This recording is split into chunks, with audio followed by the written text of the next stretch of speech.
दोस्तों तो हम पढ़ेंगे स्वापक औषधि और मना प्रभावी पदार्थ अधिनियम 1985। ठीक है, तो एनडीपीएस अपन पढ़ेंगे। बहुत दिन से बच्चों का ये मानना था कि एनडीपीएस पढ़ाया जाए, तो थोड़ा सा मेहनत करके अब एनडीपीएस को अपन पढ़ने का प्रयास करेंगे। बहुत अच्छे से समझने का प्रयास करिएगा, बहुत ही शानदार एक्ट है, अच्छे से आपको समझ में आ जाएगा, ये गारंटी मैं लेता हूँ। ये 83 धाराओं का जो है एक्ट है और अध्याय है इसमें 6 अध्यायों में विभक्त है और इसमें टोटल धाराएं हैं कितनी, तो धाराएं हैं 83 और अनुसूची भी है। ठीक है, अगर अध्याय गलत बोल दूं तो देख लेना है आप। 16 सितंबर 1985, ठीक है, को ये बना और लागू हुआ 14 नवंबर 1985 को। 14/11/1985 इसकी लागू डेट है। 16 सितंबर 1985 का जो है ये अपना अधिनियम है। तो पहला अध्याय प्रारंभिक 3 धाराएं हैं इसमें। धारा 1 संक्षिप्त नाम विस्तार और प्रारंभ। इस अधिनियम का संक्षिप्त नाम स्वापक औषधि और मना प्रभावी पदार्थ अधिनियम 1985 है। इसका विस्तार संपूर्ण भारत पर है और भारत के बाहर जितने भी भारत के नागरिक हैं उन पर है। और जो पोत रजिस्टर्ड हैं भारत में, उस पोतों पर जो भी ये अपराध करेगा वो सब पे ये जो है लागू होता है। ठीक है, अब आती है परिभाषाएं। तो परिभाषाएं बहुत सारी हैं, लेकिन कुछ पढ़ना है, सारी नहीं पढ़ना है, तो मैं बताता जाऊंगा आपको। पहली है व्यसनी की। तो व्यसनी से ऐसा व्यक्ति विपरीत जो किसी स्वापक औषधि या मना प्रभावी पदार्थ पर आश्रित है। जो व्यक्ति आदि हो चुका है इन पदार्थों का, उसको अपन व्यसनी कहेंगे। बोर्ड से केंद्रीय राजस्व बोर्ड अधिनियम 1963 के अधीन गठित केंद्रीय उत्पाद शुल्क और सीमा शुल्क बोर्ड अभिप्रेत हैं। अगली आती है आपकी परिभाषा कैनेबिस हेम्प की। कैनेबिस ये क्या क्या होता है, तो कैनेबिस में 3 चीज़ें आती हैं। एक चरस आता है, इसके अंदर गांजा आता है और इसका मिश्रण आता है। तो चरस क्या होता है? चरस अर्थात कच्चा या शोधित किसी भी रूप में पृथक किया गया रेजन जो कैनबिस के पौधे से प्राप्त किया गया है। कैनबिस का पौधा होता है, इससे जो कच्चा या शोधित जो चरस प्राप्त किया जाए, वो जो रेजिन प्राप्त किया जाता है उसको चरस कहते हैं। इसके अंतर्गत हशीश तेल या द्रव हशीश के नाम से ज्ञात सांद्र निर्मित और रेजिन भी है, कई प्रकार के तेल भी आते हैं, तमाम चीज़ें जो है आती हैं। आता है गांजा किसे कहते हैं, अर्थात कैनबिस के पौधे के फूलने और फलने वाले सिरे, इनके अंतर्गत बीज और पत्ती जब भी सिरे के साथ हो नहीं है ना हो, चाहे वे किसी भी नाम से ज्ञात या विहित हों। तो गांजा क्या है, कैनबिस के पौधे के फूलने और फलने वाले जो सिरे होते हैं उनको अपन गांजा कहते हैं। जब बीज और पत्ती जब उन सिरों के साथ जुड़े हैं तब वो गांजा है, और अगर उनके साथ नहीं जुड़े हैं तो वो गांजा नहीं है, चाहे वो किसी भी नाम से ज्ञात हों।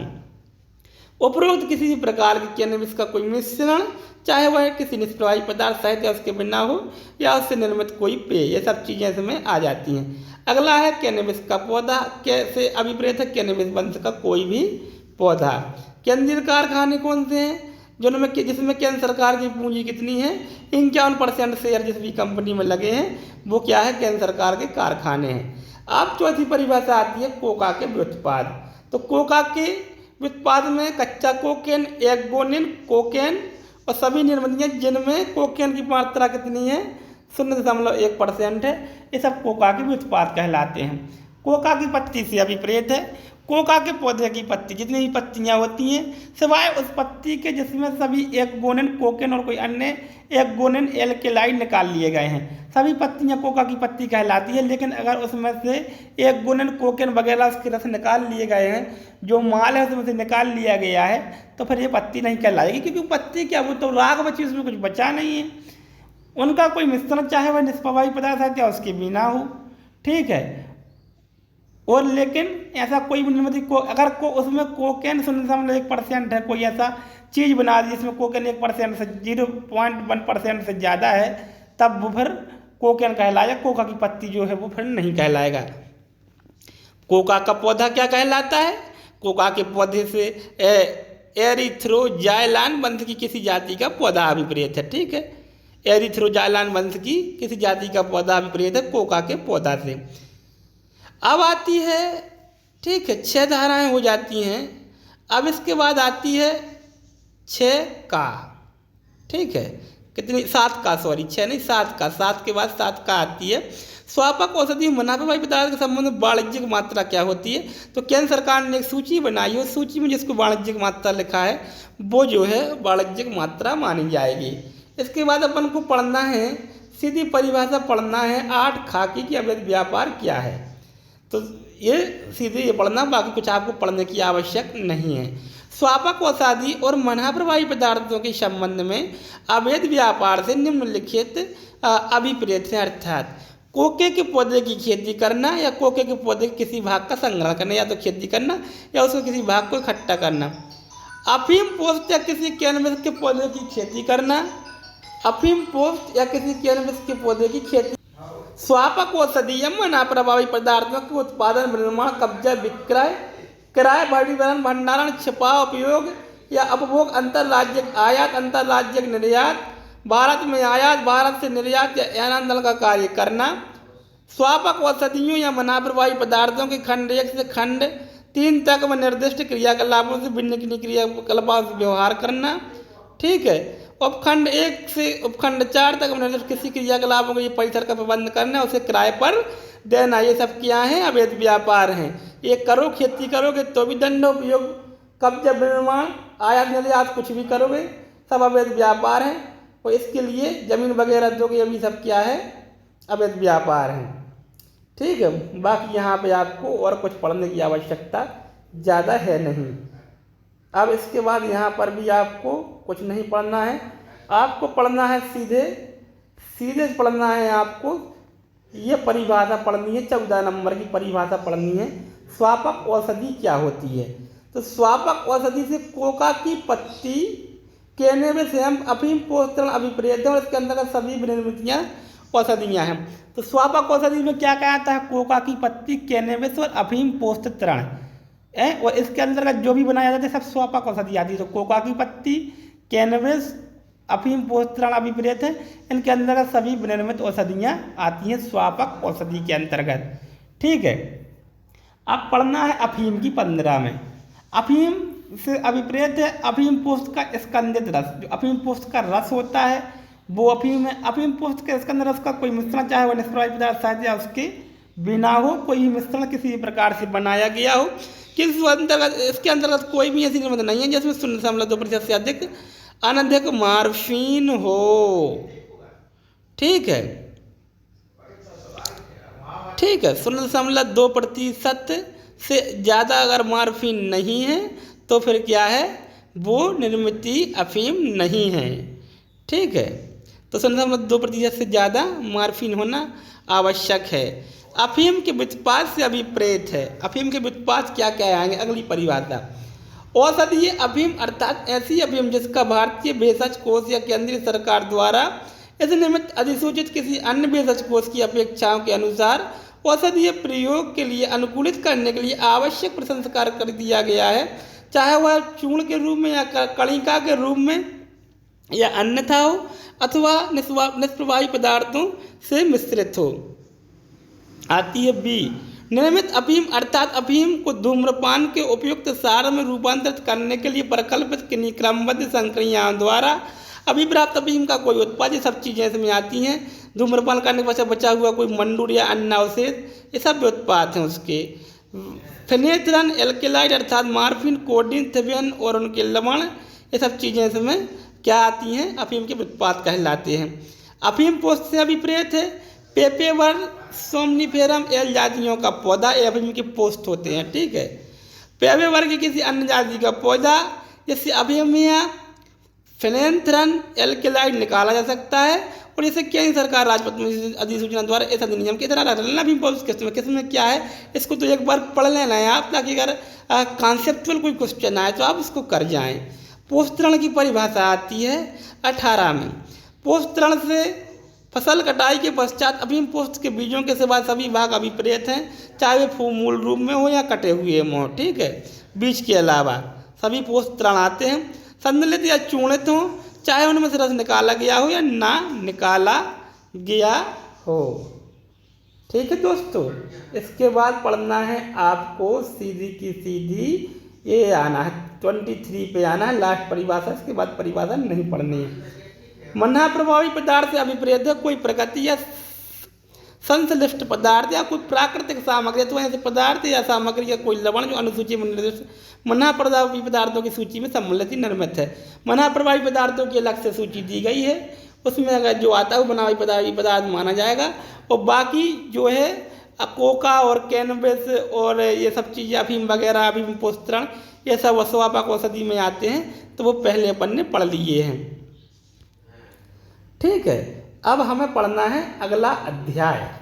जो अगला अध्याय है, अब इसमें एक धारा और रह गई है दोस्तों, इसके पहले अगला अध्याय पढ़ने से पहले धारा 3, मना प्रभावी पदार्थों को सोचे में जोड़े या लोप करने की शक्ति तो केंद्र सरकार है को शक्ति है, वो उसमें जोड़ भी सकती है, कुछ चीज़ें घटा भी सकती है। अब आता है अध्याय 2, प्राधिकरण और प्राधिकारी। तो प्राधिकारी नियुक्त होने हैं, तो स्वापक औषधि आदि के दुरुपयोग और अवैध व्यापार के निवारण और उसकी रोकथाम के लिए केंद्र सरकार द्वारा अद्योपायों का किया जाना। स्वापक औषधि आदि के दुरुपयोग के लिए केंद्र सरकार क्या करेगी, उपाय करेगी।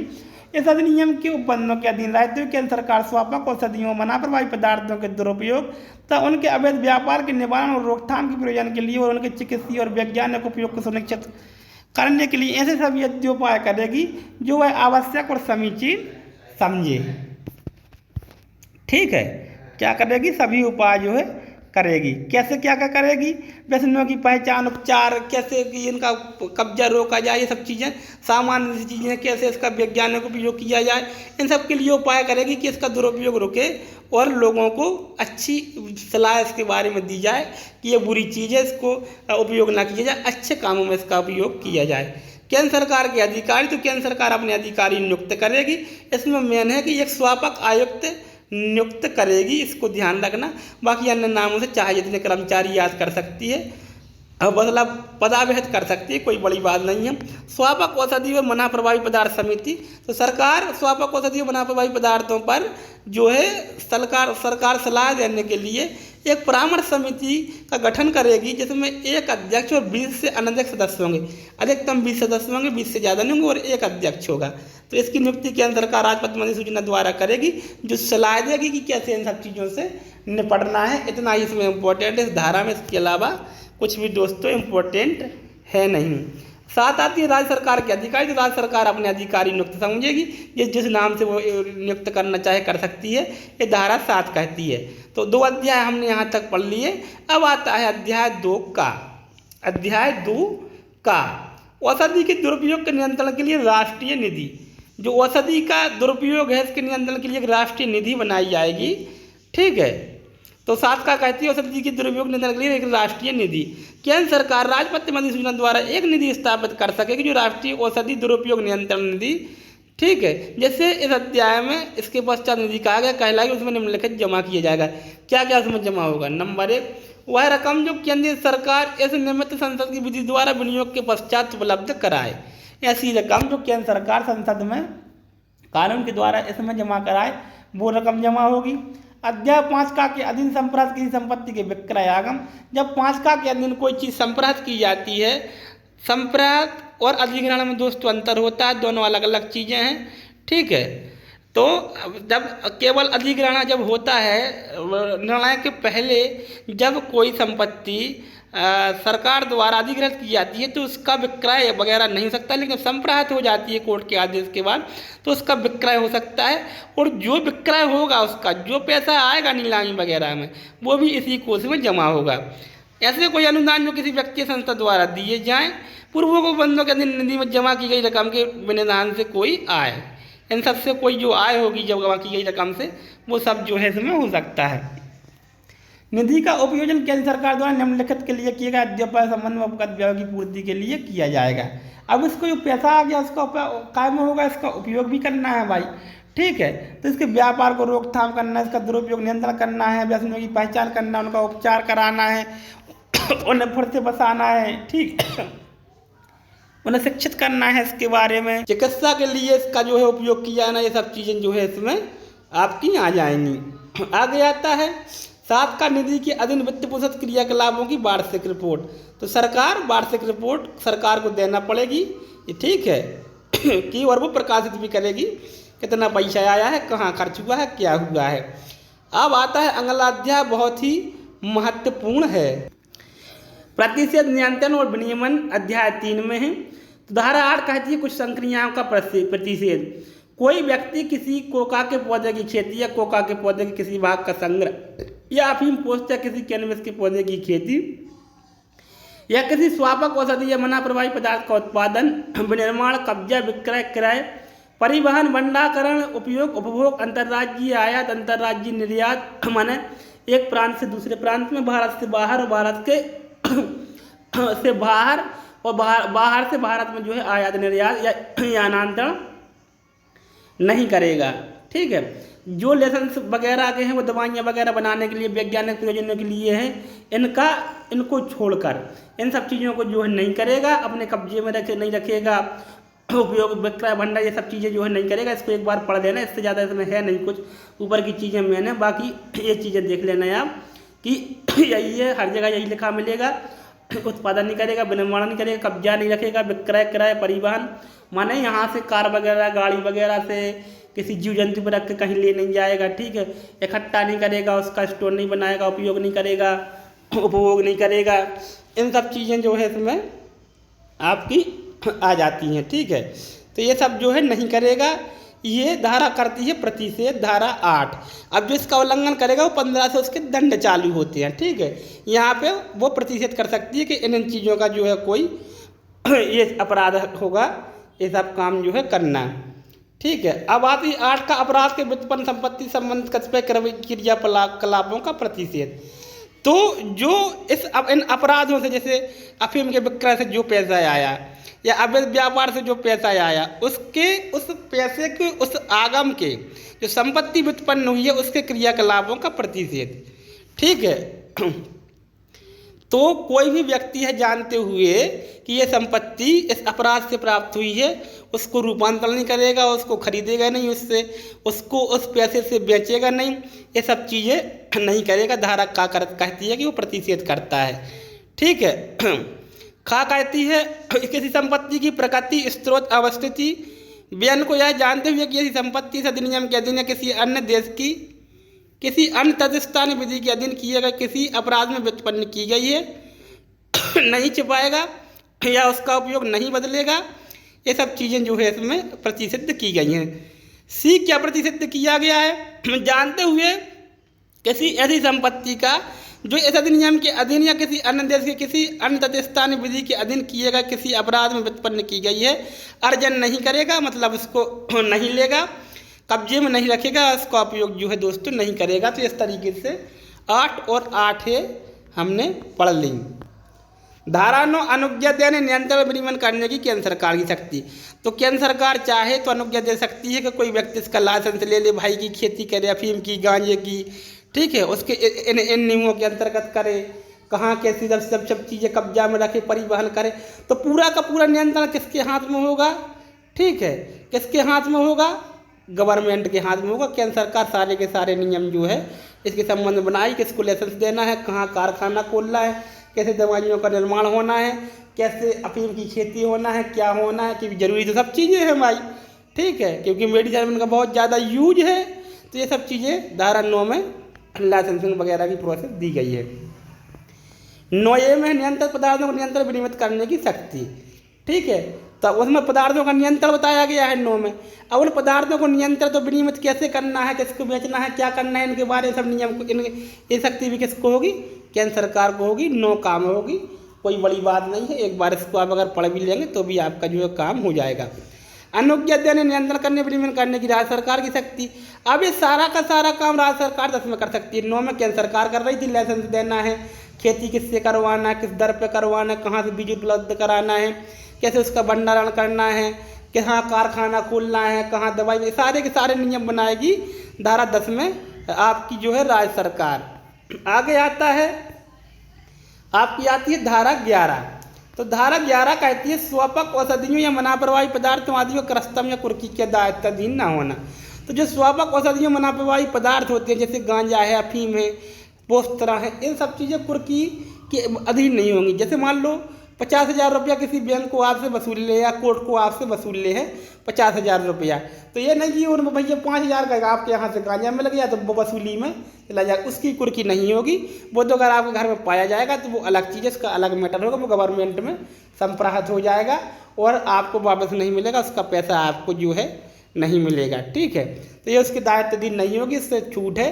ठीक है, ये धारा 11 कहती है। धारा 12 स्वापक औषधियों या मना प्रभावी पदार्थों के बाह्य व्यापार पर निर्बंधन।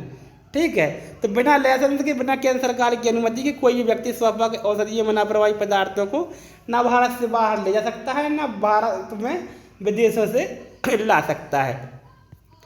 धारा 13 सुरुचिकर्मक की निर्मिति में उपयोग के लिए कोका के पौधे के कोका की पत्तियों के संबंध विशेष, जो सुरुचिकर्मक होते हैं, ठीक है, इनमें उपयोग के लिए कोका इन विशेष बंद कर दिए गए हैं कि धारा 8 में किसी बात की होती हुई धारा 8 प्रतिशत करती है, करने दो। केंद्र सरकार किसी शर्त सहित या उसके बिना सरकार की ओर से किसी सुरुचिकर्मक की निर्मिति में जिसमें कोई एल्केलाइड नहीं है, कोई एल्केलाइड जो है नहीं है, उपयोग के लिए और ऐसे उपयोग के लिए आवश्यक विस्तार तक किसी कोका के पौधे की खेती या उसके किसी भाग के संग्रह किया कोका की पत्तियों के उत्पादन, कब्जे, विक्रय, क्रय, परिवहन, अंतर्राज्य आयात, अंतर्राज्य निर्यात या भारत में आयात की अनुज्ञा दे सकता है। ठीक है, कोका के पौधे के संबंध में ये है। और कैनबिस के पौधे के बारे में विशेष बंद अगर लगता है केंद्र सरकार को तो भाई अनुमति दे देगी, कौन सी दिक्कत है यार, सरकार ही को देना है अनुमति। ठीक है, ये खेती बेची करो भैया और ये काम की चीज़ है, अपन को दवाई वगैरह में इसका उपयोग करना है। ठीक है, लेकिन जो आदेश देगा, जो विहित किए जाएंगी शर्तें, उन शर्तों के अधीन जो है ऐसा काम हो पाएगा। अब अध्याय 4 आता है, बहुत ही शानदार, वेरी वेरी इम्पोर्टेंट ये अध्याय है, थोड़ा सा बड़ा है लेकिन अपन इसको 1 या 2 लेक्चर में पढ़ने का प्रयास करेंगे, जैसे भी संभव होगा वैसे अपन इसको पढ़ते चलेंगे। अब अपराध और शास्तियाँ आती हैं। धारा 15 कहती है, इतनी शानदार शास्तियाँ हैं दोस्तों इसकी कि मैं आपको सारी की सारी याद करा दूंगा, कोई भी दिक्कत आपको जाने वाली है नहीं।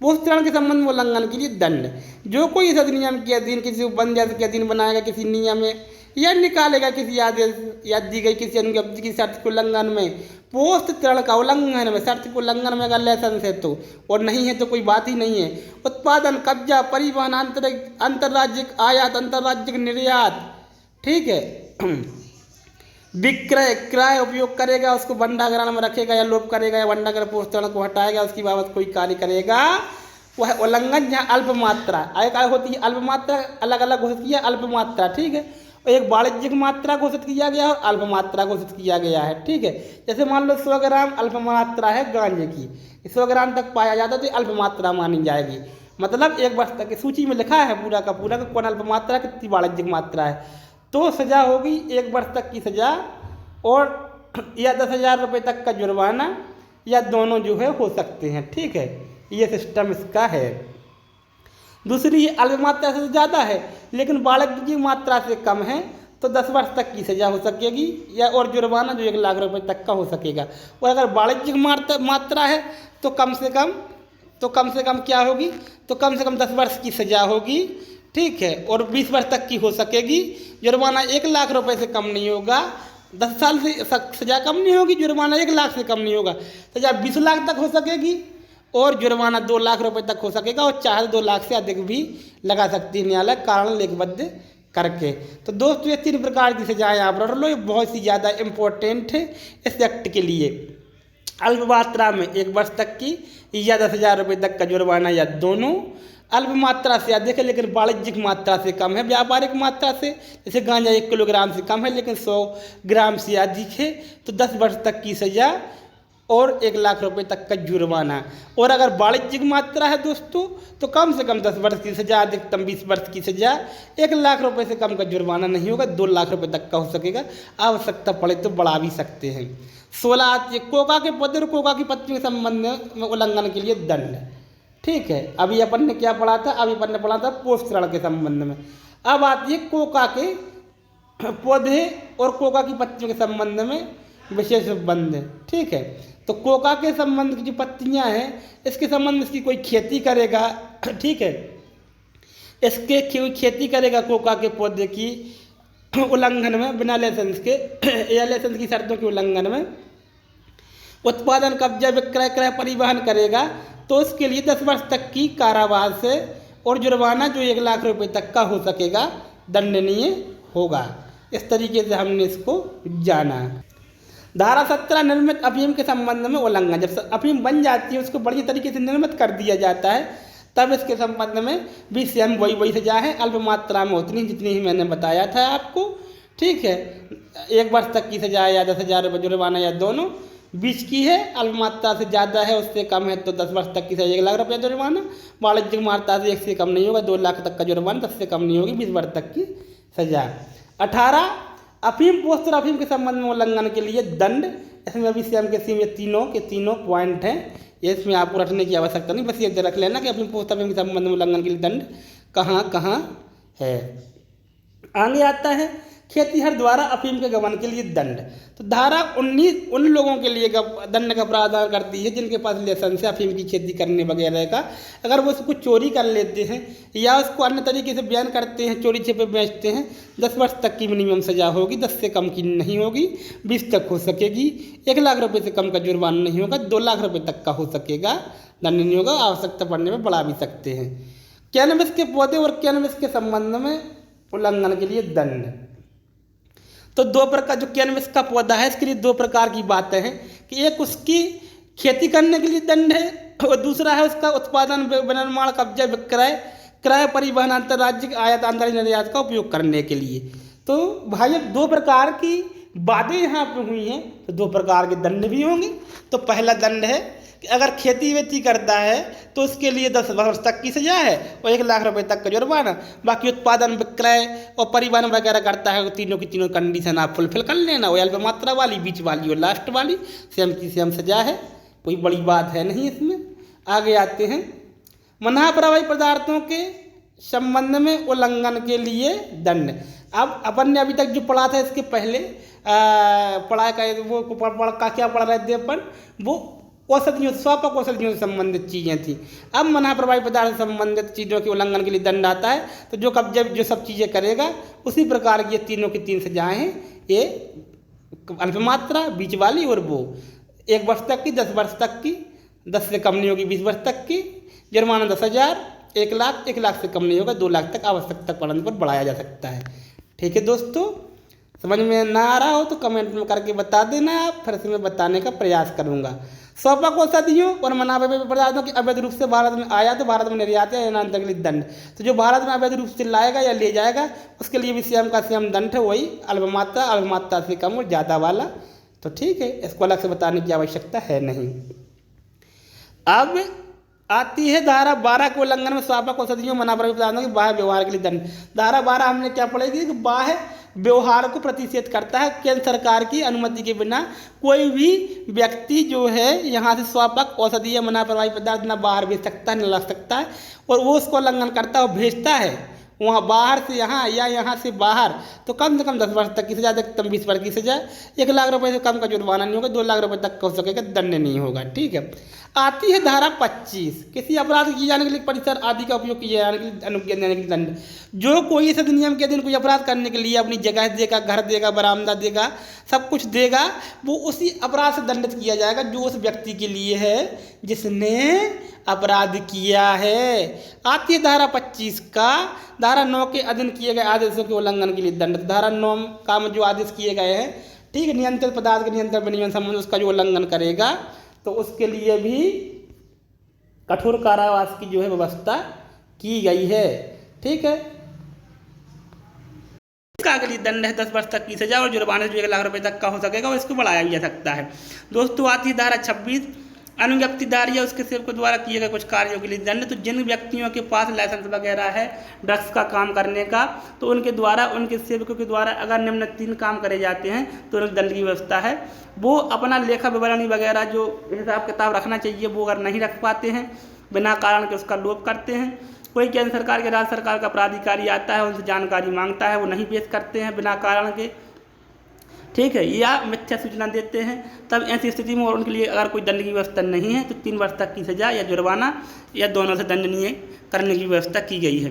किसी स्वापक औषधि या मना प्रभावी पदार्थ के उपभोग के लिए दंड। जो कोई चरस, गांजा, अफीम, हीरोइन, इन सब का जो है उपभोग करेगा उसके लिए धारा 27 दंडित करती है। अगर खतरनाक वाले कोकेन, मार्फिन, ये सब इन चीज़ों का अगर इस्तेमाल करता है तो 1 वर्ष तक की सज़ा या जुर्माना या जो 20,000 रुपये तक का हो सकेगा या दोनों से दंडित, और अन्य की दशा में 6 माह तक की सज़ा 10,000 रुपये तक का जुर्माना, जो कम जैसे गांजा वगैरह है इनके लिए कम सज़ा का प्रावधान जो है किया गया है। आती 27 का बहुत ही खतरनाक धारा है, बहुत बड़ा अपराध माना गया है इस अधिनियम में। अवैध व्यापार का वित्त पोषण करने वाले अपराधियों को संस्था देने के लिए दंड। तो दोस्तों संशय 52 में आपने पढ़ा है, जो भी सहायता करेगा, ठीक है, या उसको छुपाएगा और वित्त पोषण पैसे वगैरह की व्यवस्था करेगा तो उसके लिए भी दंड की व्यवस्था यहाँ पे है। अवैध व्यापार जो कोई व्यक्ति कर रहा है उसके लिए पैसे वगैरह का इंतजाम करेगा या उसको छुपाएगा, गाड़ी देगा, वाहन देगा, उसकी सहायता करेगा किसी भी प्रकार से, 10 वर्ष से कम नहीं होगी किंतु जो 20 वर्ष तक की सजा हो सकेगी। जुर्माना 1 लाख से कम नहीं होगा किंतु 2 लाख रुपये तक का हो सकेगा और बढ़ाया भी जा सकता है। आती है 227 का धारा 8 का के उल्लंघन के लिए दंड। तो 8 का में अपन ने पढ़ा था कि जो इससे आगम होते संपत्तियां होती हैं, पैसा आता है, उसका इस्तेमाल करने का प्रतिषेध है। उसका पैसा करेगा, उसको कोई संपत्ति परिवर्तित करेगा जानते हुए, उसका इस्तेमाल करवाएगा, प्रॉपर्टी खरीदेगा, विक्रय करेगा, सब करेगा तो 3 वर्ष से कम की सजा नहीं होगी और जो 10 वर्ष तक की जो है हो सकेगी। ठीक है, इस तरीके से जो है 7 खा हमने पढ़ ली। अब 27 का पढ़ ली। आती है 28 अपराध करने के प्रयत्नों के लिए दंड।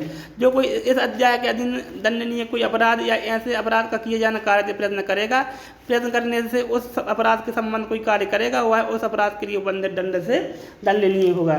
तो दोस्तों जो दंड उनके लिए है जो जिसने दंड किया, अपराध किया है, वही अगर प्रयत्न मात्र भी किया तो भी उसी दंड की व्यवस्था है। दुष्प्रेरण और आपराधिक षड्यंत्र के लिए भी सेम का सेम दंड है, वह उपबंधित दंड से दंडित किए जाएंगे।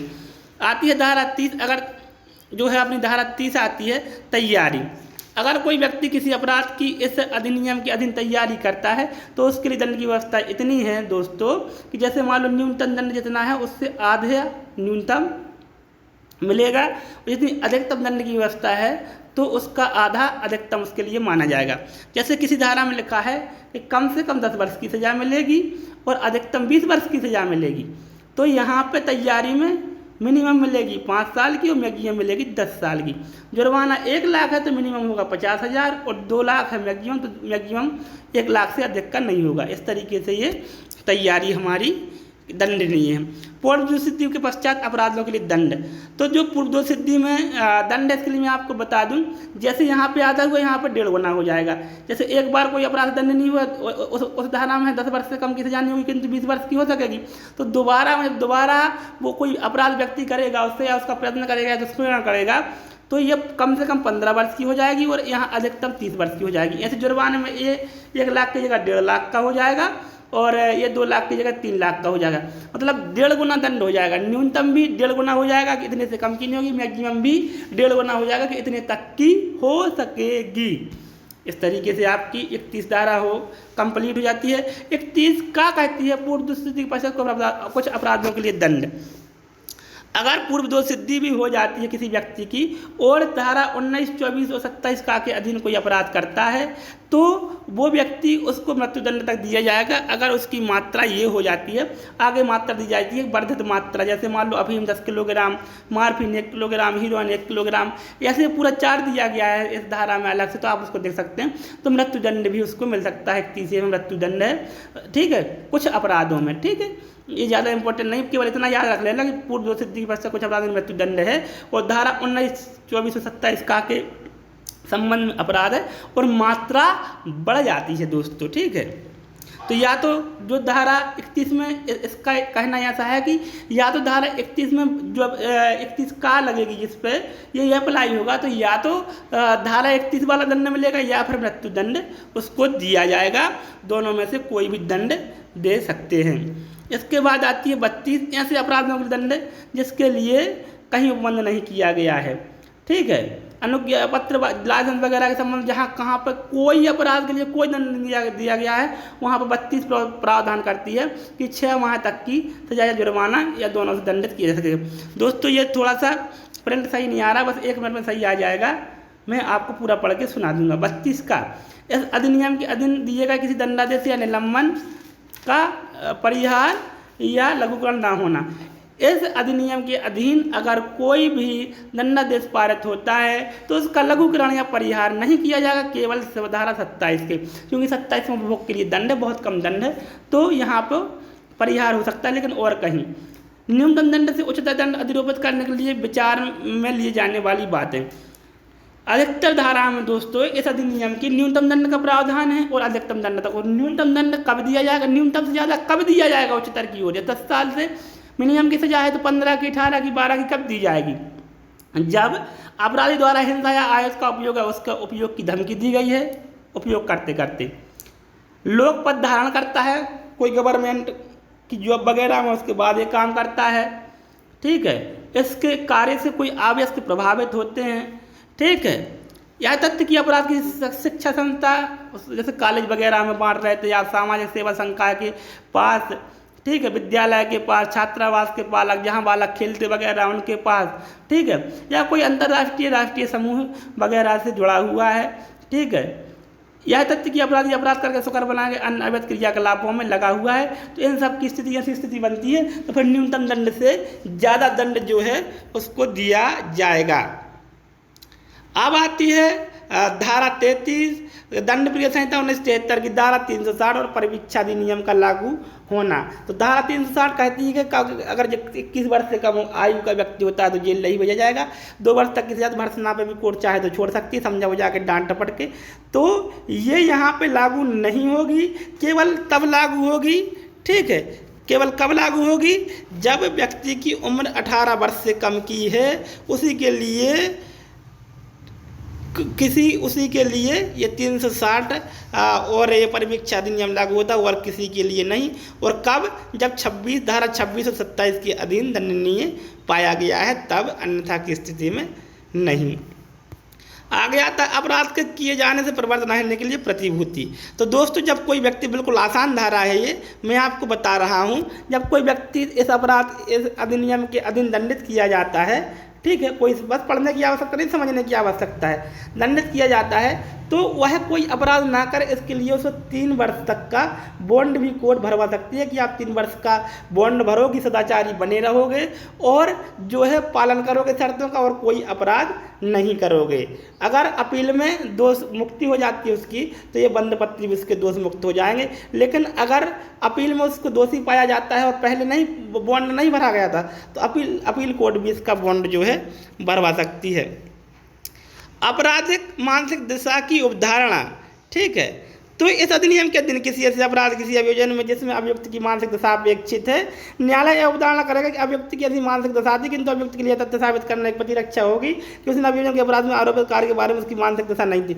जब कोई व्यक्ति किसी के पास ये मादक पदार्थ पाए जाते हैं तो ऐसा माना जाएगा कि आपकी आपराधिक मानसिक दशा थी, आपने अपराध करने के लिए ही, उद्देश्य से अवैध पैसा कमाने के लिए ही जो है आपने ये कार्य किया है। जब तक आप इस अवधारणा को खंडित नहीं कर देते हैं कि नहीं ऐसा नहीं था, मेरी मानसिक अवधारणा नहीं थी, तो ये खंडनीय अवधारणा यहाँ पे हो जाएगी। अब आती है विशेष न्यायालयों का गठन दोस्तों, तो इसको अपन पढ़ेंगे कि विशेष न्यायालयों का गठन कैसे होना है। सरकार इस अधिनियम के अधीन अपराधों का शीघ्र विचार करने के प्रयोजन के लिए राजपत्र अधिसूचना द्वारा उतने विशेष न्यायालयों का जितने ऐसे क्षेत्रों की आवश्यक हो अधिसूचना में गठित करेगी। सरकार विशेष न्यायालयों का गठन करेगी, ठीक है, और ठीक है। अब इस धारा में उच्च न्यायालय से राज्य का ऐसा उच्च न्यायालय, तो उच्च न्यायालय तो है ही है दोस्तों। अब इसको नहीं पढ़ना अपन को, जब तक इसको नियुक्त नहीं किया जाएगा विशेष न्यायाधीश तब तो सेशन न्यायाधीश या अपर सेशन न्यायाधीश ना हो।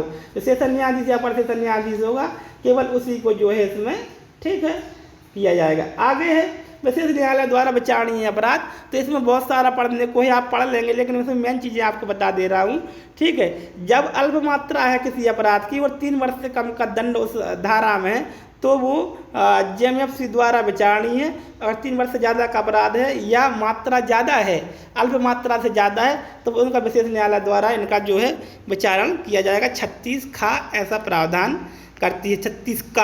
36 का अपील और पुनरीक्षण। तो अपील और पुनरीक्षण कहाँ होगा? माननीय उच्च न्यायालय में अपील और पुनरीक्षण जो है इसका किया जाएगा विशेष न्यायालयों का। विशेष न्यायालयों के समक्ष कार्रवाइयों को संविदा का लागू होना, तो कार्रवाई लागू होगी और एक सेशन न्यायालय जो है विशेष न्यायालय समझा जाएगा। ये 36 घा आपको नहीं पढ़ना है, छोड़ देना, ज़्यादा इम्पोर्टेंट है नहीं। अपराधों का संज्ञेय और अजमानती होना, धारा 37 बहुत ही इंपॉर्टेंट है दोस्तों। ये 439 पर भी अधिप्रभावी होती है, और जहाँ CRPC की 439 सेशन कोर्ट या हाई कोर्ट में जमानत का आवेदन लगाने का प्रावधान करती है, जमानत देने का प्रावधान करती है, तो वहीं ये 437 जो है उस पर थोड़ा सा आक्षेप लगाती है कि आपको 439 के साथ साथ इन चीज़ों पर भी विचार करना है। दंड प्रक्रिया संहिता 1973 में किसी बात के होते हुए भी इस अधीन दंडनीय प्रत्येक अपराध कैसा होगा, संज्ञेय होगा। ठीक है, धारा 19, 24, 27 का के अधीन अपराधों के लिए और जावे धारा 19, 24, 27 का के अधीन अपराध किया है तब 37 एप्लीकेबल होगी। और जब कोई अपराध वाणिज्यिक मात्रा से संबंधित है तब ऐसी स्थिति में भी जो है ये एप्लीकेबल होगी, और तभी मुचल के या जमानत पर छोड़ा जाएगा कोई व्यक्ति जब लोक अभियोजक को सुनने का युक्त अवसर दे दिया गया हो और उसने अगर विरोध किया है तो दो चीज़ें स्पष्ट रूप से दिखाई देनी चाहिए कि अपराधी का इस अपराध में संलिप्त होना प्रथम दृष्टया नहीं पाया जाता और ऐसी भी कंडीशन लग रही है कि यह व्यक्ति दोबारा कभी कोई अपराध इससे संबंधित नहीं करेगा, तभी जमानत दी जाएगी, अन्यथा की स्थिति में जमानत नहीं दी जाएगी। कंपनियों द्वारा अपराध 38 में, बस इतना याद रखना है, कंपनी द्वारा अपराध 38 में है। कुछ अपराधियों को परिवीक्षा पर निर्मुक्त करने की न्यायालय की शक्ति। ठीक है, तो परिवीक्षा पर छोड़ सकती है। 39 कहती है धारा कि जब किसी व्यक्ति ने धारा 27 के अधीन अपराध किया है, ठीक है, तो उसको छोड़ने की शक्ति कोर्ट को है कि परिवीक्षा पर डांट डपट के छोड़ देंगे, भैया अब ये व्यसन वगैरह नहीं करना, ये लत खराब होती है, आपके शरीर के लिए हानिकारक है, ऐसा करके छोड़ भी सकता है। ठीक है, कुछ अपराधियों के नाम, कारोबार के स्थान आदि को प्रकाशित करने की न्यायालय की शक्ति, तो न्यायालय बिल्कुल ऐसा कर सकती है कि जो व्यक्ति अपराध में पाए जाते हैं उनके नाम, पते, सूचना वगैरह प्रकाशित कर दे, ताकि लोग बाग जो है दोस्तों इनसे दूर रहें। ठीक है, तो ये अध्याय 4 यहाँ पे आपका समाप्त हो जाता है, और ये मान लो कि पूरा NDPS जो धाराएं थी आपकी यहाँ पे समाप्त हो जाती है। अब यहाँ से प्रोसेस चालू है कि NDPS में विशेष न्यायालय की प्रक्रिया क्या होगी, तो इसको अपन जो है देखते हैं दोस्तों। तो अब अपन देखेंगे अध्याय 5, प्रोसेस यहाँ से स्टार्ट होती है। अभी तक हमने देखा कि 40 तक सारभूत विधि थी, दंड की व्यवस्था थी यहाँ पर। अब यहाँ से प्रक्रिया क्या होगी NDPS में, इसको अपन जो है देखेंगे। वारंट जारी करने की शक्ति और प्राधिकार, तो वारंट कौन जारी कर सकता है, तो महानगर मजिस्ट्रेट या प्रथम मजिस्ट्रेट, या इस निमित्त सरकार, राज्य सरकार द्वारा जो कोई द्वितीय वर्ग मजिस्ट्रेट को सख्त किया जाता है, तो वो भी किसी व्यक्ति की गिरफ्तारी के लिए जो है वारंट जारी कर सकता है। दिन या रात में कहीं भी तलाशी और गिरफ्तारी के लिए वारंट जारी कर सकता है।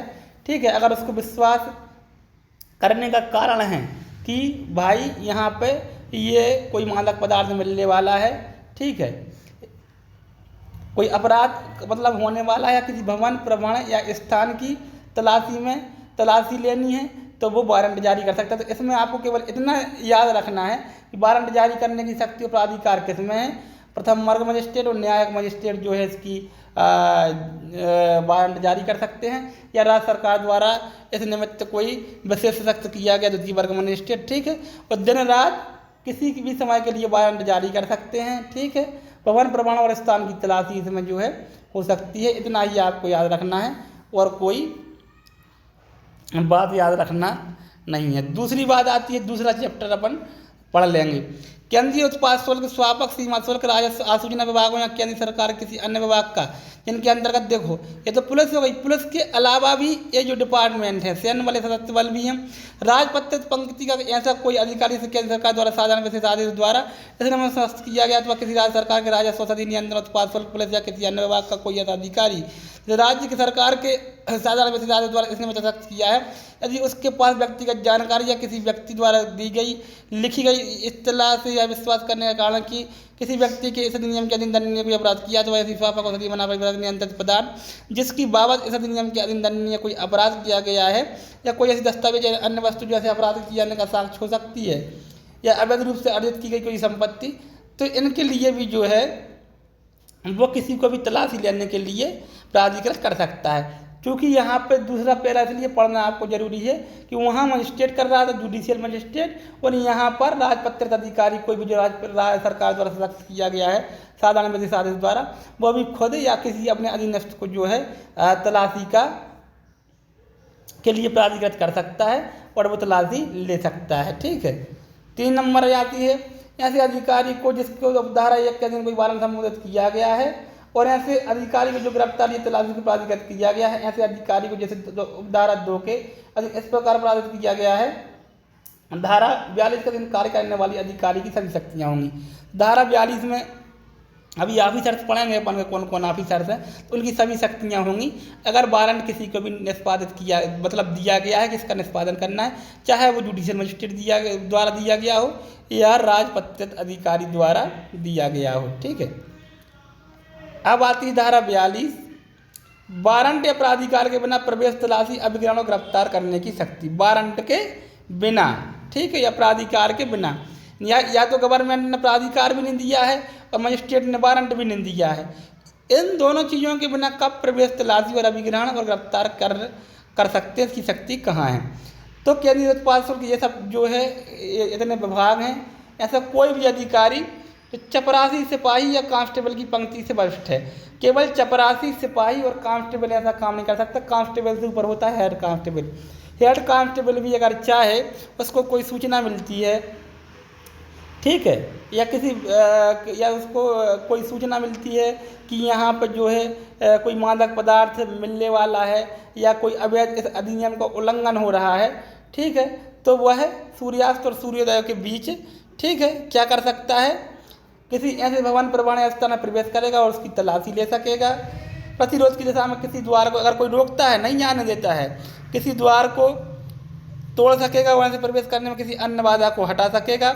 ऐसी औषधि पदार्थ, उसके निर्माण प्रयुक्त सभी सामग्री या किसी अन्य वस्तु और किसी जीव जंतु या परमाणु को जिसकी बाबत उसके पास विश्वास करने का कारण है कि मतलब उसे लगता है कि ये जो जीव जंतु है या वाहन है, ठीक है, इसको अभिग्रहण करना चाहिए, तो और ये अपराध में संलिप्त है तो उनको अभिगृहित कर सकता है। ठीक है, प्रवेश कर सकता है, तलाशी ले सकता है और अभिगृहित कर सकता है। ठीक है, और अपने पास जो है उसको निरुद्ध कर लेगा।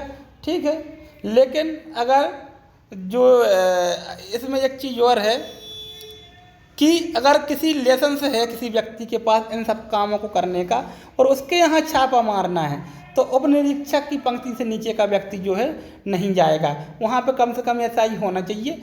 बाकी जगह जो मैंने बताई हैं, यहाँ पर अगर तो हेड कांस्टेबल से ऊपर का कोई भी व्यक्ति जिसको सशक्त किया गया वो जो है जा सकता है, उसको सूचना मिली है, वो अपने वरिष्ठ अधिकारी को सूचना दे और सीधा तलाशी लेने के लिए पहुँच जाए। लेकिन सिपाही, कांस्टेबल और सिपाही, चपरासी, कांस्टेबल की पंक्ति से जो है ऊपर का अधिकारी होना चाहिए। ठीक है दोस्तों, इस तरीके से हमने इस सेक्शन को पढ़ा।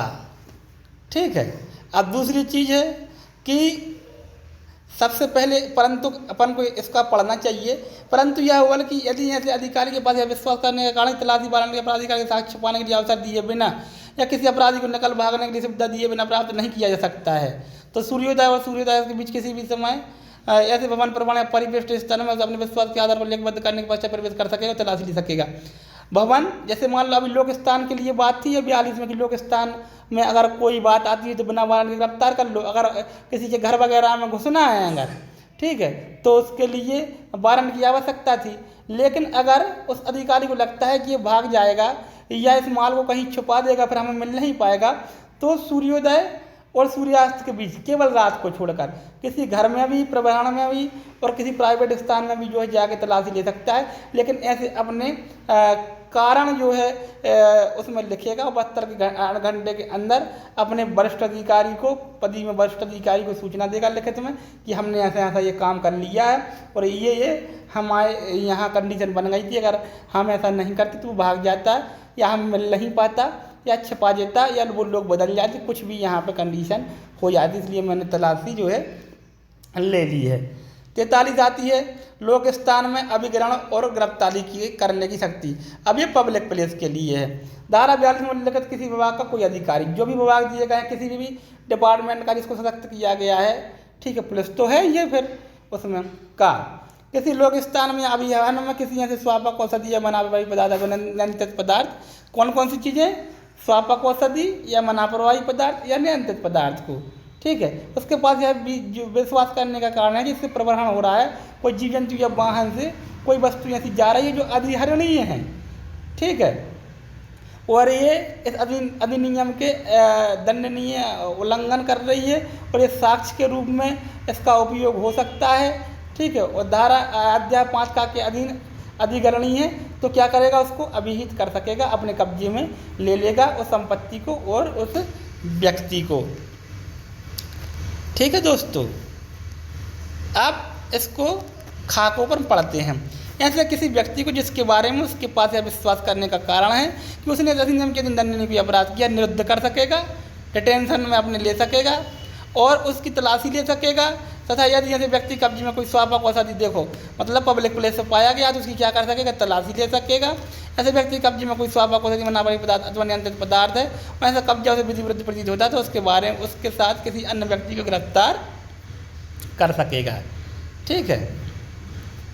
लोक स्थान की परिभाषा ये है कि जहाँ भी कोई भी व्यक्ति अधिकारपूर्वक जा सकता है वो क्या कहलाता है, ठीक है, लोक स्थान कहलाता है।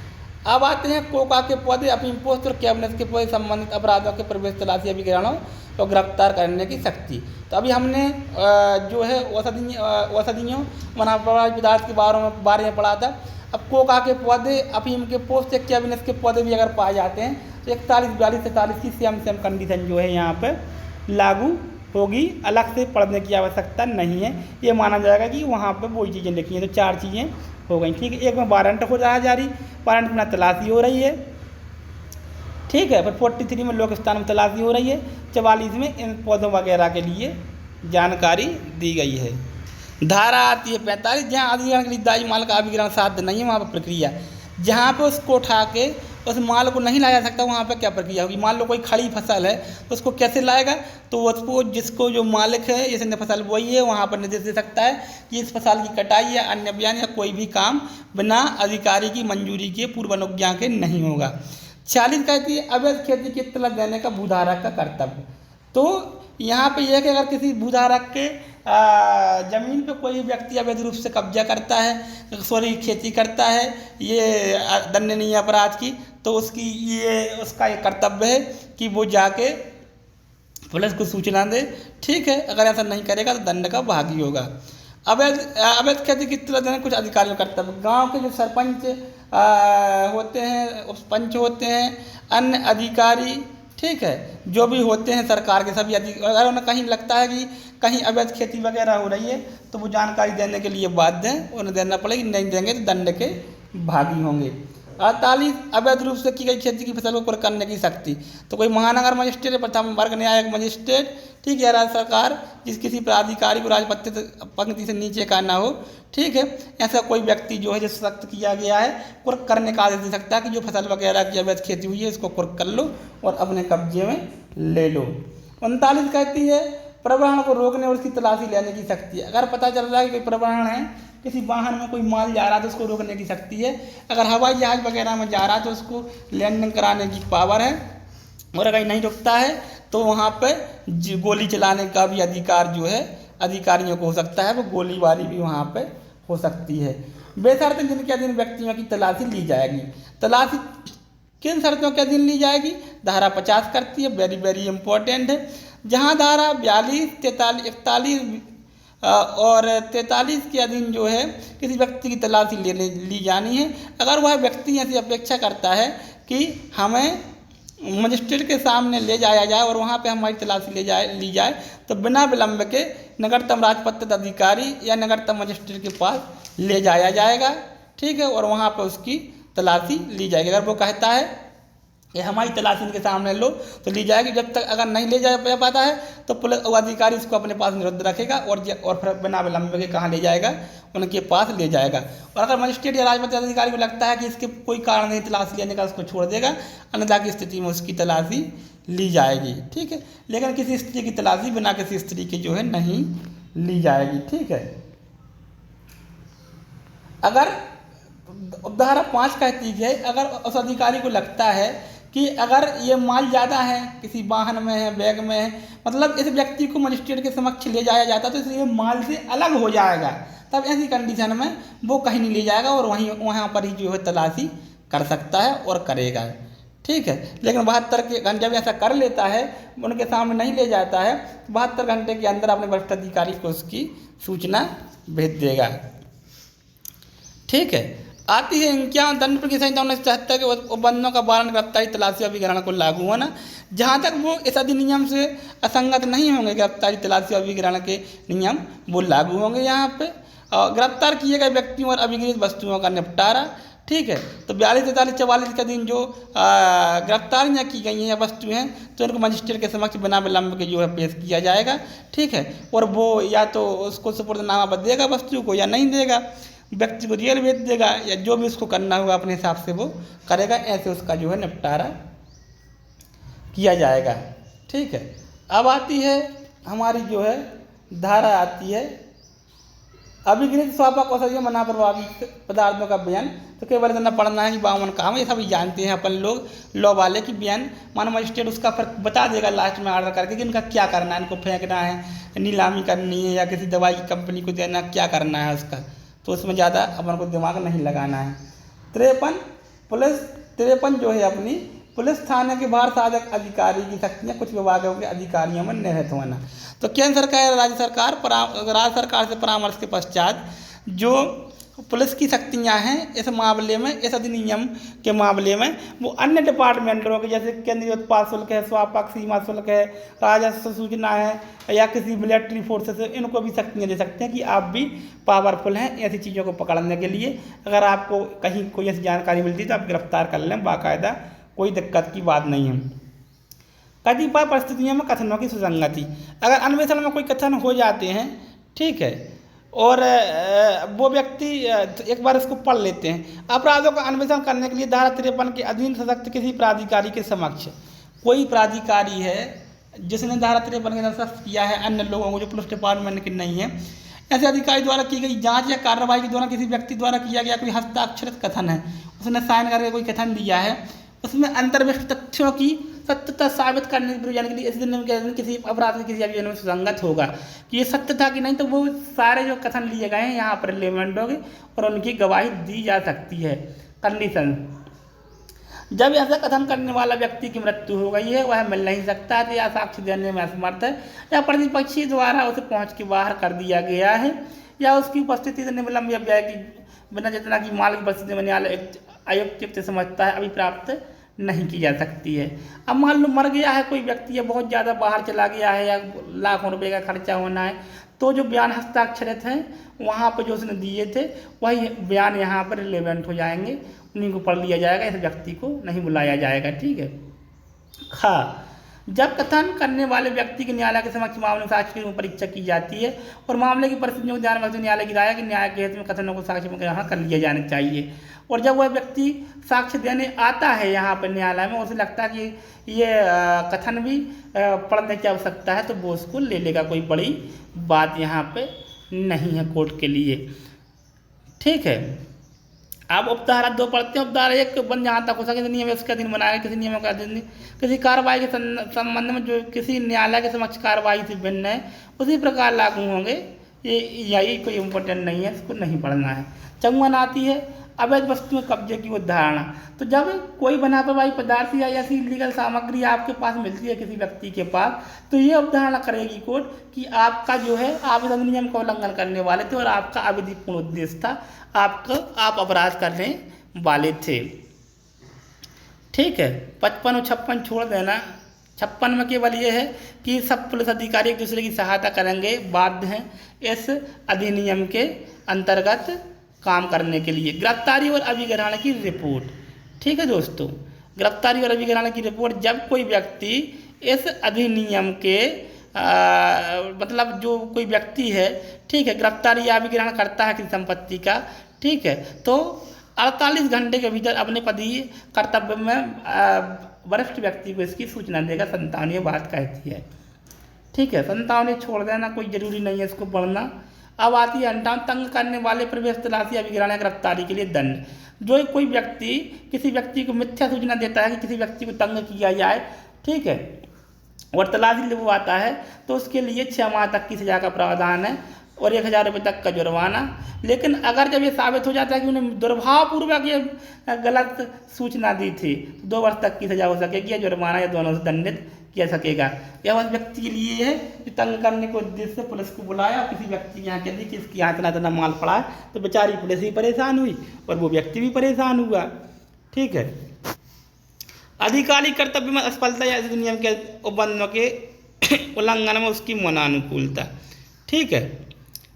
अब यहाँ पर ये है कि अगर कोई व्यक्ति अधिकारी अपने कार्य से प्रवृत्त रहेगा, जानबूझकर वहाँ पर काम करने नहीं जाएगा, कोई अधिकारी तलाशी वगैरह नहीं लेगा या सूचना नहीं देगा, तो उसको भी 1 साल तक की सजा का प्रावधान है, ठीक है। लेकिन उपधारा 2 बहुत ही इंपॉर्टेंट, इसको पढ़ना पड़ेगा। कोई अधिकारी जिस पर इस अधिनियम द्वारा इसके दिन कोई कर्तव्य अधिरोपित किया गया कि आपको ऐसा कर्तव्य करना है, किसी व्यसनी या किसी अन्य व्यक्ति जिसे इस अधिनियम के अधीन किसी अपराध के लिए आरोपित किया गया है, उसकी अभिरक्षा सौंपी गई है और वो कर्तव्य में लापरवाही करता है या मनोनुकालता के द्वारा उसकी सहायता करता है कि ऐसा हो जाने दो, तब उसको ऐसी 10 वर्ष से कम की सजा नहीं होगी और 20 वर्ष तक की हो सकेगी।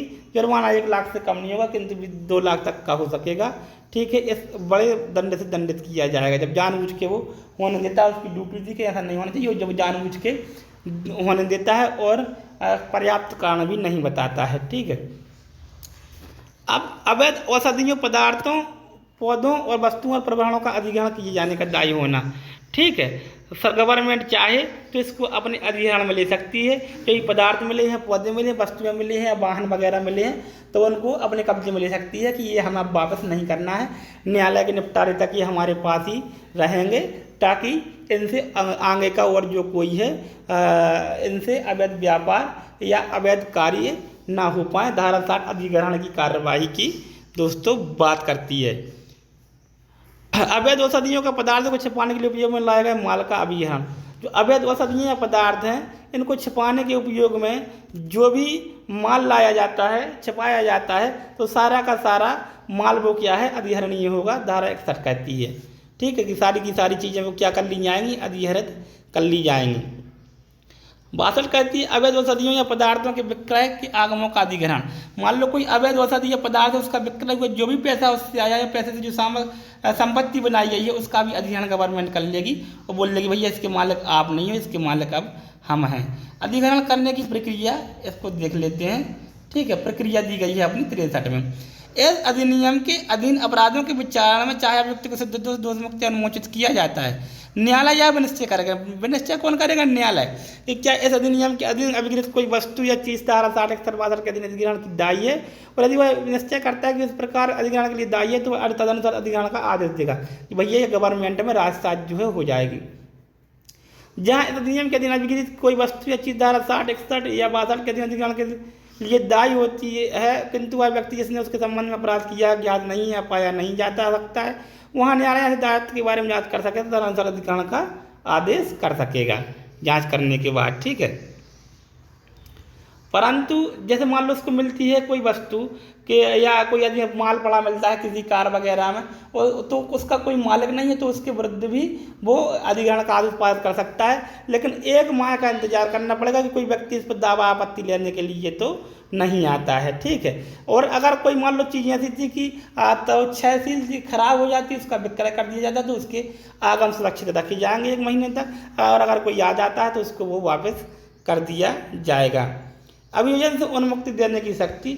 अगर गवर्नमेंट को लगता है, गवर्नमेंट की यह राय है कि किसी व्यक्ति को उनको लगता है कि अपराध तो हुआ है लेकिन कोई साक्ष्य नहीं है, तो किसी व्यक्ति को इस बात से उन्मुक्ति दे सकता है कि आप सरकारी गवाह बन जाओ, सही सही बात बताओ, आपको हम छोड़ देंगे, बाकी लोगों के बारे में, अपराध के बारे में जानकारी दो, तो अनुमुक्ति दे सकता है, उसको अनुमोचित कर सकता है। ये पावर्स गवर्नमेंट को है, केंद्रीय राज्य सरकार को 64 में। अब आती है ऐसे व्यक्तियों को अभियोजन से उन्मुक्ति सुरक्षा उपचार कराते हैं। अगर कोई व्यक्ति जो जिनको लत लग चुकी है, ठीक है, और वो कहते हैं कि हम उपचार करा रहे हैं, हमें ये लत छोड़ने की फिराक में, तो उनको भी गवर्नमेंट उन्मुक्ति दे सकती है कि चलो ठीक है, आप पे कोई ट्रायल नहीं चला जाएगी, आप सुधरो और इन सब चीज़ों का में मत लगो। ठीक है, कुछ मामलों में दस्तावेजों के बारे में अवधारणा। ठीक है, ऐसा अधिनियम या किसी अन्य विधि के अधीन किसी व्यक्ति द्वारा पेश की जाती है, दी जाती है कोई दस्तावेज। ठीक है, या किसी व्यक्ति के अभिलक्षण नियंत्रण में से अभिगृहित की जाती है, दोनों मामलों में। या इस अधिनियम के अधीन किसी अपराध के जिसका किसी व्यक्ति द्वारा किया नाविकता है अन्वेषण के अनुसार बाहर से बाहर किसी स्थान में, ठीक है, प्राप्त की जानी है। तब सुनो, ऐसे दस्तावेज या अधिनियम के अधीन किसी अभियान के विरुद्ध या उसके और ऐसे किसी अन्य व्यक्ति के विरुद्ध उसके साथ संयुक्त रूप से विचारणा किया जा सकता है, साक्ष्य में पेश की जाती है। वहाँ न्यायालय जब तक प्रतिकूल साबित ना कर दिया जाए तब तक यह अवधारणा करेगी कि किसी विशिष्ट व्यक्ति की हस्तलेख में वहाँ तात्पर्य है जिसके बारे में न्यायालय युक्त रूप से अवधारणा करेगा कि वह किसी विशिष्ट व्यक्ति द्वारा हस्ताक्षरित किया गया है। जब तक प्रतिकूल साबित ना कर दिया जाए तो ये माना जाएगा कि जिस व्यक्ति के उस डॉक्यूमेंट में हस्ताक्षर हैं ये उसी व्यक्ति ने ही निष्पादित किया है। अगर आपका कहना है कि उसने निष्पादित नहीं किया है तो आपको साबित करना है कि ये उस व्यक्ति ने निष्पादित नहीं किया है, अन्यथा वो कोर्ट पर जमसन करके चलेगी कि उसी व्यक्ति ने निष्पादित जो है किया है। ठीक है, इसको और ज़्यादा यहाँ पर पढ़ने की आवश्यकता है नहीं। जानकारी आदि मांगने की शक्ति है केंद्र सरकार राज्य सरकार की, इसको भी छोड़ना है आपको, बस करना हो तो इतना याद कर लेना कि उसमें इतना ये लिखा हुआ है। अब आता है प्रकीर्ण अध्याय 6, ये थोड़ा सा इम्पोर्टेंट है, कुछ धाराएं इसमें भी पढ़नी है अपन को, बाकी बस। सद्भावपूर्वक कार्रवाई की गई के लिए जो है संरक्षण की यहाँ पर प्राप्ति की गई है कि अगर इस अधिनियम या इसके अधीन बनाया गया किसी नियम या निकाले गया किसी आदेश के अधीन सद्भावपूर्वक की गई या की जाने आश्रित किसी बात से कोई बात अभियोग अन्य विधिक कार्रवाई केंद्र सरकार राज्य सरकार के जो अधिकारी हैं उन पर कार्रवाई नहीं होगी। अगर वो सद्भावपूर्वक पूरी सावधानी के बाद कोई कार्य करते हैं और उनका कार्य मान लो नहीं पकड़ा निकलता है, ठीक है, मान लो किसी व्यक्ति को पकड़ा उनने, ठीक है, वो ले गए और न्यायालय ने बाद में उन्हें दोष मुक्त कर दिया, ठीक है, तो उनके विरुद्ध कोई कार्रवाई नहीं की जाएगी। ये सद्भावपूर्वक की गई कार्रवाई की संरक्षण उत्तर देती है। नहीं तो बाद में वो व्यक्ति केस कर दे उन पर जाकर कि न्यायालय ने तो हमें निर्दोष साबित किया है, तुमने हमें क्यों पकड़ा था, तो वो तो फंस जाएंगे बेचारे। लेकिन उनकी कार्रवाई सद्भावपूर्वक थी, उनने सद्भावपूर्वक कार्रवाई की है, इसलिए उनके ऊपर कोई सिविल या दंडिक दायित्व नहीं आएगा, वरना वो तो बेचारे वो भी जेल जाते। 70 केंद्र सरकार और राज्य सरकार द्वारा नियम बनाए तो अंतर्राष्ट्रीय कन्वेंशनों का ध्यान रखा जाना। ठीक है, तो केंद्र सरकार और राज्य सरकार समय समय पर नियम बनाएंगी और जो इंटरनेशनल कन्वेंशन होती हैं उनका ध्यान रखते हुए नियम बनाएगी। ठीक है, और यहाँ पे कोई 71 इम्पोर्टेंट यहाँ पे है नहीं। ठीक है, ये अधिकारिता का वर्जन धारा 73 में, इसको अपन यहाँ पे पढ़ लेते हैं। कोई सिविल न्यायालय ऐसे नियम के अधीन या इसके अधीन बनाया गया किसी नियम के अधीन किसी अधिकारी या प्राधिकार द्वारा निम्नलिखित किसी विषय पर किए गए किसी विनिश्चय या पास किसी आदेश के विरुद्ध कोई वाद या कार्रवाई ग्रहण नहीं करेगा। ठीक है, कोई नियम वगैरह के बारे में, ठीक है, क्या नहीं करेगा, कोई सिविल सूट जो है एक्सेप्ट नहीं करेगा। अफीम पॉलिसी की खेती के लिए किसी अन्य व्यक्ति विधान इंकार या रद्द। ठीक है, अफीम की क्वालिटी और उसके गाढ़ेपन के अनुसार त्वल परीक्षा वर्गीकरण तथा ऐसी परीक्षा के अनुसार मानक की उनकी कटौती या उसमें परिवर्तन। ऐसे अभी में अधिग्रहण जो किसी भी विजातीय पदार्थ से अपमिश्रित पाई जाती है। ठीक है दोस्तों, इनके संबंध में क्या नहीं करेगा, ठीक है, कोई वाद या कार्यवाही ग्रहण नहीं करेगा। अगर इनके बारे में कुछ भी ऐसा नहीं कि भाई हमारी अफीम की सरकार ने जब्त कर ली तो हमसे बिल्कुल लगाने पहुँच गया कि हम तो इसके मालिक थे, इनने कैसे, तो ये यहाँ पर नहीं होगा। 73 जो है वर्जित करती है इसको। ठीक है, अब इसके बाद आना है अपना जो अपन को सेक्शन पढ़नी है प्रत्यायोजन की शक्ति। ठीक है, केंद्र सरकार राजपत्र में अधिसूचना द्वारा ऐसी शर्तों और परिसीमाओं का अधीन रहती है जैसी सूचना निर्दिष्ट की जाए। ऐसे नियम के अधीन अपनी ऐसी शक्तियों कृत्यों को नियम बनाने की शक्ति के सिवाय नियम बनाने की शक्ति के सिवा सारी शक्तियाँ किसको स्वापक आयुक्त को प्रत्यायोजित कर सकती है। गवर्नमेंट जो राज्य सरकार की जो केंद्र सरकार की जो शक्तियाँ हैं वो किसको प्रत्यायोजित कर सकती है, जो स्वापक आयुक्त को अपने नियुक्त कर सकती है केवल नियम बनाने की शक्ति के अलावा। ठीक है, राज्य सरकार भी अपने किसी अधिकारियों को ये शक्तियाँ जो क्या कर सकती है, डेलीगेटेड कर सकती हैं कि आप इनका इस्तेमाल करो। नियम बनाने की शक्ति केंद्र सरकार की 76 में दोस्तों। ठीक है, इतना याद रखना है। ठीक है, नियम बनाने की राज्य सरकार की शक्ति 78 में है, ये भी आपको एक बार याद कर लेना है। ठीक है। अब बाकी राज्य और विशेष विधियों की व्यावृत्ति है, उनको सेव की गई है। अगर राज्य में कोई स्पष्ट कानून है तो ये फिर NDPS पे वो ज़्यादा प्रभावी होंगे, ठीक है, और वो लागू होंगे, ठीक है, विशेष विधियों की, ठीक है। तो इस तरीके से निरसन और व्यावृत्ति कौन कौन सी है, तो 82 में निरसन और व्यावृत्ति। अफीम अधिनियम 1857, अफीम अधिनियम 1878 का और अनिष्टकर मादक द्रव्य अधिनियम 1930 इसके द्वारा निश्चित किए जाते हैं।